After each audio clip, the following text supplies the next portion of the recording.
Last time on Jacob the Night Guard Super Show. I am super close to finishing the Fazbear Frights books, and I have just gotten to the Pizza Kit story. Yep, I finished the story. And God, did it massively disappoint me. Now, here's some context for myself. The Frights books and I have a tricky relationship. To me, the more bizarre they are, the better. Like in the story, Hide and Seek, Toby getting more and more terrified of Rick Fafaska after it attaches itself to his back and proceeds to go crazy, thinking of ways to remove it. Or in another one of the stories, The Cliffs, where Robert, a single father who is still grieving over his wife's death, is encouraged to kill himself by a Freddy plush. Those two are examples of very bizarre premises where the story does it right. However, for Pizza Kit, the basic premise is Peyton goes on a trip with her best friend Marley to Freddy Fazbear's Pizza Kit factory, who is then assumed to have been boiled alive by falling into a massive pizza sauce vat. And the next day at school, Peyton gets her pizza kit back from Freddy's and receives the one most likely made out of her friend's flesh, and she has to make a difficult choice. Now, that is a fantastic premise. A little weird considering, child cannibalism, but this is the Fazbear Frights stories, where we get graphic child murder on a daily basis. Like in the story Gumdrop Angel, where the main character, Angel, gets turned into a candy girl and feels a group of toddlers eating her alive. But sadly, Pizza Kit can't follow through. Here's a quick summary. Peyton, a young high school girl, goes on a field trip with her best friend Marley to Freddy Fazbear's Pizza Kit factory. Eventually, Marley gets bored and tells Peyton to follow her up the stairs and explore the catwalks. Peyton is a bit reluctant due to her fear of heights, but Marley always knows how to get Peyton to do whatever she wants. Marley notices Peyton being a bit nervous and laughs as she teases her about it. The sign says, "Don't run," so Marley runs on one side of the catwalk to the other. A sign says, "Don't jump," so Marley starts doing hard jumping jacks. A sign says, "Don't lean on the handrails," so, like she would, Marley presses herself hard against them. And just like you'd expect, the catwalks break. Peyton is able to get to safety, but watches Marley fall, disappearing with only a scream into the massive clouds of steam from the huge pizza sauce vats under them. Peyton runs to rejoin her class, who, luckily, thanks to all of them being given earplugs to wear to help with the factory's loud machines, her class is none the wiser of Marley's possible demise. Eventually, on the bus to go back to the school, the home ec teacher, Miss Crutchfield, is doing a head count, and Peyton says Marley possibly got bored and went home. The teacher is a bit suspicious of the girl, but lets her off the hook for now. Pause. Now this is where the story really hooked me. It's doing a similar thing to one of my top 5 favorite Fright stories, The New Kid, where a kid named Kelsey gets spring-locked inside of Golden Freddy during the beginning of the story, and the rest of it is all about our protagonists, Devin and Mick, processing their murder. So while I was reading, I got so excited that premise was being reused again. Honestly, sure, Peyton is innocent 100% in this situation, but she's like a 14-year-old girl. Say you and a friend went to a very dangerous part of a building that was closed off for visitors. Your friend then gets himself killed and you're the only witness. I know I would be terrified of being blamed for it, so I feel Peyton's struggle later on in the book makes perfect sense. Now, back to the summary. When she gets home, Peyton's mom asks if she knows where Marley is, saying Marley's mom kept calling her today, asking if she knows where her daughter was. As she never came home, Peyton lies and says she doesn't know. After Peyton's mom herself asks about where Marley is, she starts getting nervous that she might accidentally tell the wrong story. Peyton then ends the night in tears, now finally alone to herself to expel her emotions she's had to bottle up all day. The emotions of watching her best friend accidentally kill herself. That night, she had a strange nightmare, where she is in Freddy Fazbear's Pizza Kit factory. Looking for her group, she comes across a cauldron and watches as Freddy Fazbear takes out all sorts of human limbs and dumps them inside of his cauldron. Finally, when Freddy pulls out a human head, he turns and reveals it's Marley's. The next day, rumors about Marley's disappearance is starting to fester. One of them being she probably ran off to her boyfriend's. But that is simply a throwaway line, so that shouldn't matter, right?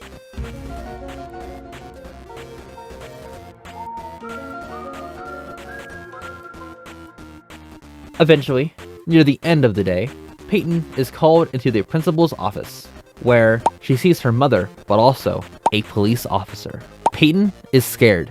She'll give the officer the wrong story in her panic. Luckily for her, he just wants to get a clear statement and some answers to the last person who saw Marley. She's able to go back to class, but with one last word from her mother. Oh, Peyton, I think you'll see your friend again very soon. And with what is implied to happen next, this line is very morbid. Peyton goes to her home ec class, where the pizza kits her class ordered during the field trip have been delivered. Once Peyton takes hers, and after a quick trip to the microwave, she opens up the box and sees the pizza looks rather strange. The sauce looks like it's been formed out of a much deeper red. The shape of the pepperoni looks just wrong, and its smell makes her feel uneasy. Peyton gets nervous and sees all her classmates eating their respective pizzas. She thinks that if she doesn't eat hers, it'll look suspicious. She takes a deep breath and, with a lot of thought beforehand, shoves a slice of the pizza down her mouth. As she begins to consume and swears after this pizza, she will become a vegetarian. Now pause. Marley was never 100% confirmed to have been made into the pizza, just heavily implied with Peyton's extreme levels of stress, making the pizza more dramatic. Now, if the story ended here, this would have been one of the best stories in all of Fazbear Frights. Cause yes, the subject matter is disgusting and very morbid, but when I was logged in to my Audible, listening to the story being described to me, my gosh, I was so invested. Near the end of the story, I was on a Discord call with some friends while I listened to it, and they were hearing me scream when Peyton took that first bite. Here, have some proof. Hey, it's me, Barry. I was in VC with him while I was listening to it, and yeah, I can testify. He was very interested whether or not the kid was going to eat the pizza or not. Now, back to the summary. Unpause. Peyton scarfs down the pizza, struggling to continue with every bite, feeling as if she is swallowing a rock with every slice she consumes, but she is able to finish. Peyton goes home and has another horrific nightmare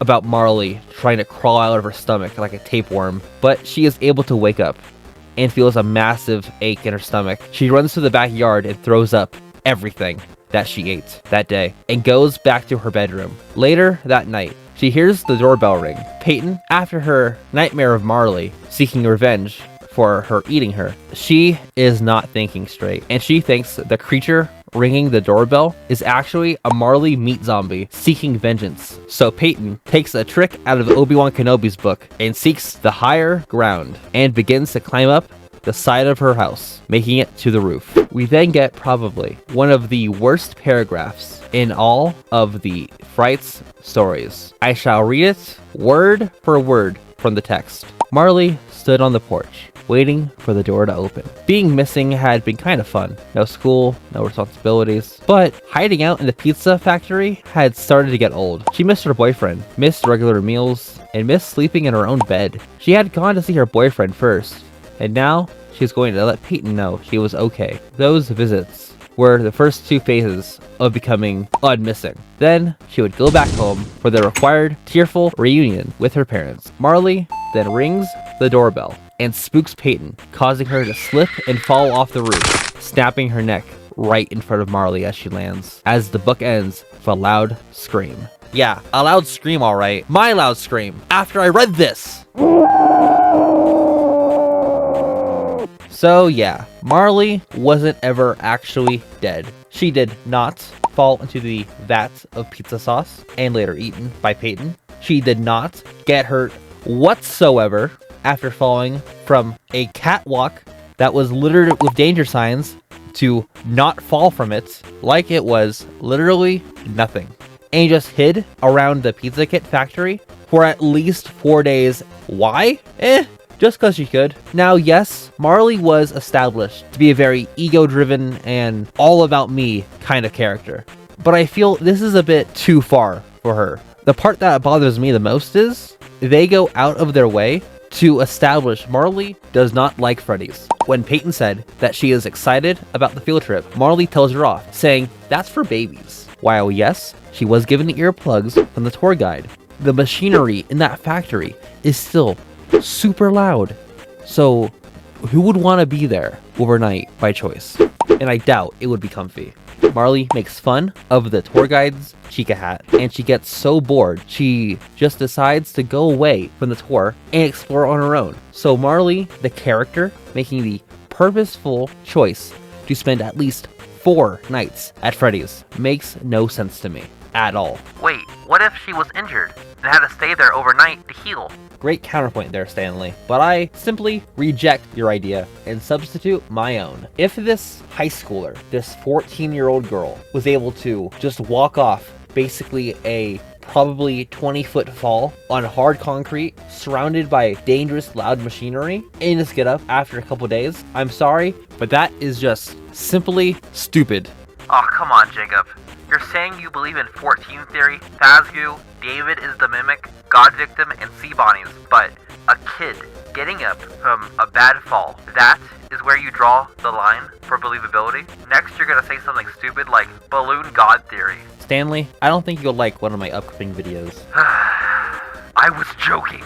Alright, Mr. Backseat Writer. Do you think you could even write something better? Well, I am not a professional writer, but I have some writing experience. My idea on how to make this story just a little bit better all lies within the first act. I didn't cover much of it since I was only trying to cover the most important segments of the story. But we have a good amount of scenes with Peyton and her mother, and that helps characterizing Peyton greatly. So I think we should use Act 1 to really learn about Marley's home life as well. To make room, a good character we could cut would be this character named Abigail. She was Peyton's original best friend before she was dumped for Marley. Abigail was a kind, responsible young girl who loves books and refused to let high school force her to grow up, like it did for so many other kids. Now, I think she is a very great character for what little we see of her. However, if we cut her scenes and use the new page space for some exclusive Marley scenes, then I think the story would have been way better for it. We know her mother was worried sick about her, but what about her father? Or maybe an older sibling? How do they react to it? What if we get small sprinkles of hints that Marley has an abusive or neglectful home life? This small addition would make Marley running away from home at least a little bit more understandable for her character. It doesn't have to be important, just evidence for Marley's motivation to explain her later actions. Alright, video over. Time to be a true American and advertise. I have been allowed the honor to promote something very, very special and wonderful over on Narrow Raven's channel at 12 Central from March 21st to March 24th.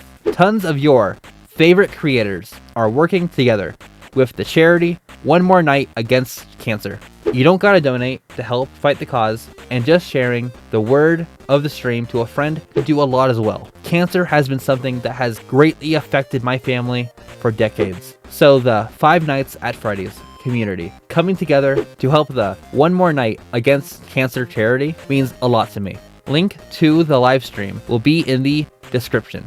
Announcement time. My channel will be taking a small break for the rest of this month because I'm getting my wisdom teeth removed in a couple days. So I'll be unable to record for a bit. But once I am fully recovered, I'll be right back in full gear and try to do at least 1 video a week starting in April. My current goal for the channel is, let's say, 100 subs by the end of June. I feel that's fairly reasonable. And for my long-term goal, for now, let's say 1,000 subscribers by the end of the year, and fully acquire my very own Certificate of Insanity. And also special thanks to my best friend Barry and my mom for making little voices for me in this video. I appreciate it a lot. Alright, that's all for me for this week. See you guys later.